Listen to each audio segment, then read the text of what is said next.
Fire. In the Civil War Battle of Chancellorsville, the Confederate Army under General Robert E. Lee soundly defeated a much larger Union Army under General Joseph Hooker.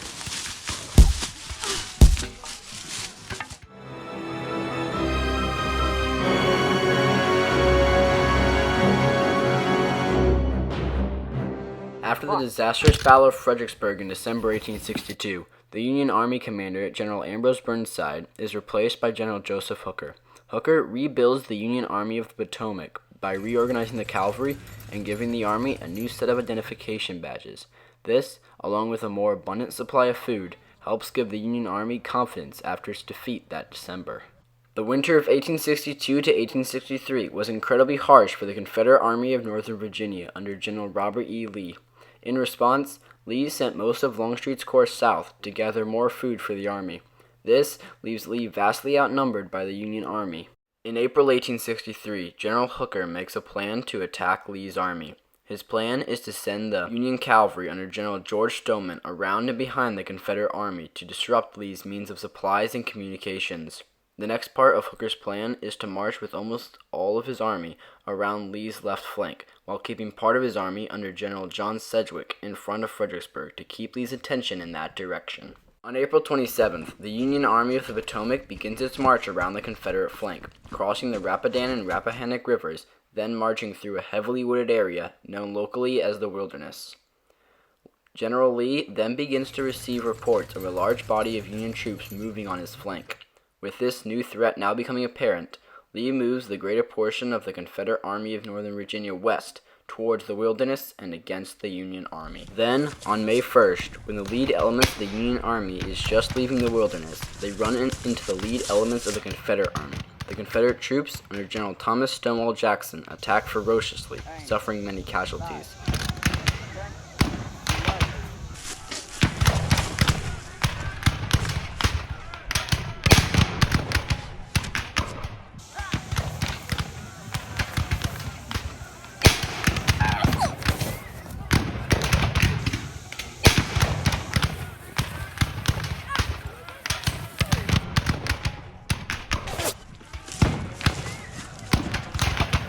The Union forces hold their ground, but then Hooker, who is positioned at a crossroads known as Chancellorsville, orders a withdrawal of the whole army to a defensive line deep within the Wilderness. Some Union generals are furious. As General George Meade of the Union 5th Corps said, "If we can't hold the top of a hill, we certainly can't hold the bottom of it."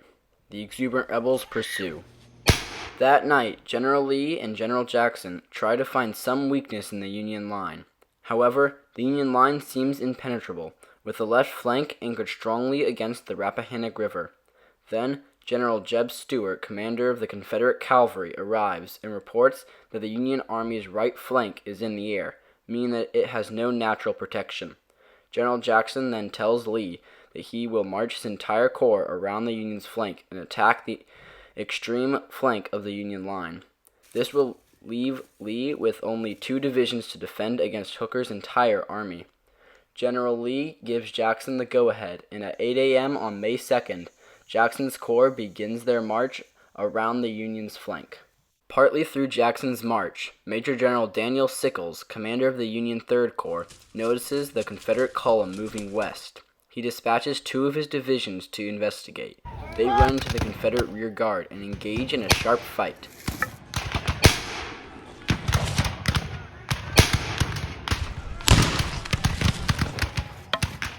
Despite this interference, Stonewall Jackson continues his march around the Union's right. At about 5:30 p.m., most of Jackson's corps is ready to attack. Stonewall then gives the order to advance, and the Confederate troops begin to move towards the Union 11th Corps under General Oliver O. Howard.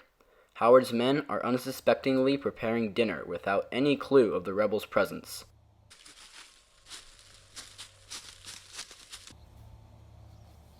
Halt. Ready. Suddenly, out of the brush, Confederate troops come pouring out, screaming the rebel yell.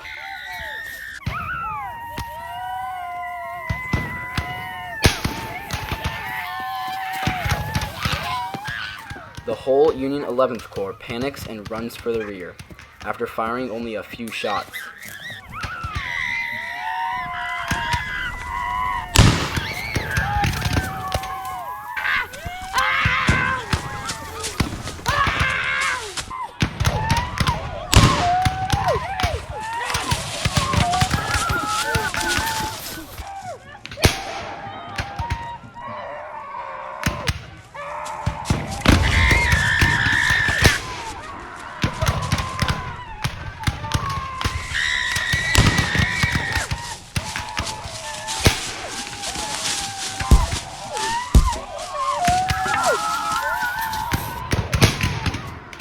The Confederate troops push forward for well over a mile, until darkness and stubborn Union resistance brings a halt to the attack.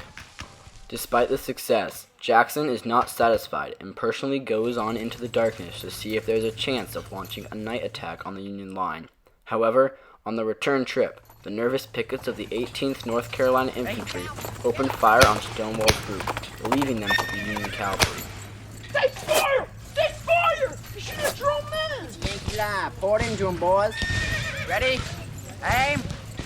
Fire! No damage is caused by the first few shots, but a second, better aimed volley hits Jackson 3 times, injuring him severely. We need a medic! Jackson is then taken to a small farmhouse, where his left arm is amputated. He then seems to be getting better, but he catches pneumonia, and on May 10th, he dies, an unfortunate blow to the Confederate cause.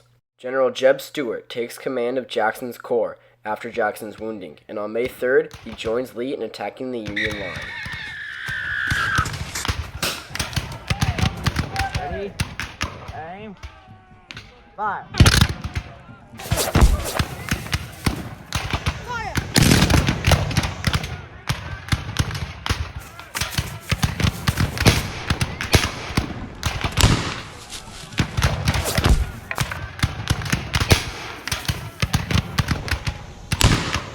During this action, while Hooker is standing by the Chancellorsville house, a Confederate cannonball hits a pillar of the house, knocking Hooker unconscious. He recovers and then orders a withdrawal of the Union units around Chancellorsville and Fairview.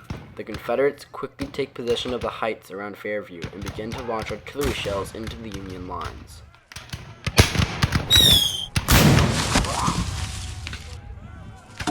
This, along with reinvigorated Confederate assaults, drive the Union troops back towards the river, where they form a new and much stronger line of defense.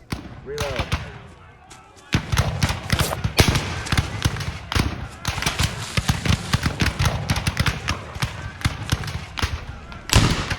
During this time, Joseph Hooker sends word to General John Sedgwick in Fredericksburg to attack Marie's Heights and drive towards Lee's rear.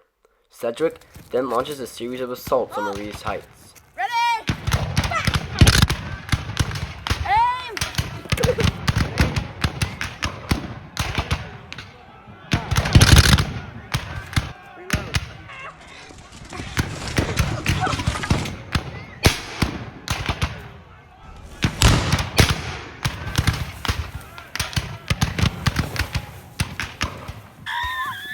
On the third attempt, he finally breaks through and begins his march west towards Lee's rear.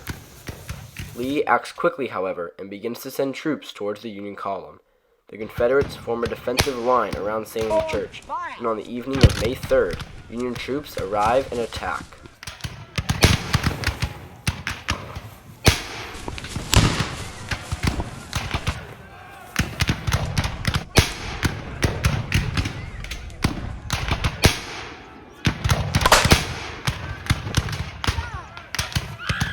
The attacks are unsuccessful, however, and a Confederate counterattack drives Sedgwick's forces into a defensive position.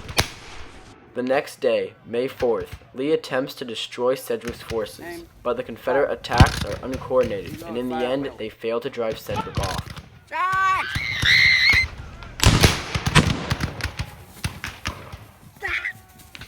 Meanwhile, Hooker has not moved from his position, even though he outnumbers the enemy in front of him by more than 3-1. Lee plans to attack Sedgwick the next day, but in the early morning hours of May 5th and on through the 6th, both Hooker and Sedgwick retreat across the Rappahannock River and the battle ends. The Battle of Chancellorsville was Robert E. Lee's greatest victory, in which his army of under 50,000 men was able to completely and utterly defeat the Union army of over 130,000. After the battle, Lee is greatly saddened by Jackson's death. Even so, he decides that the time has come to really put pressure on the North.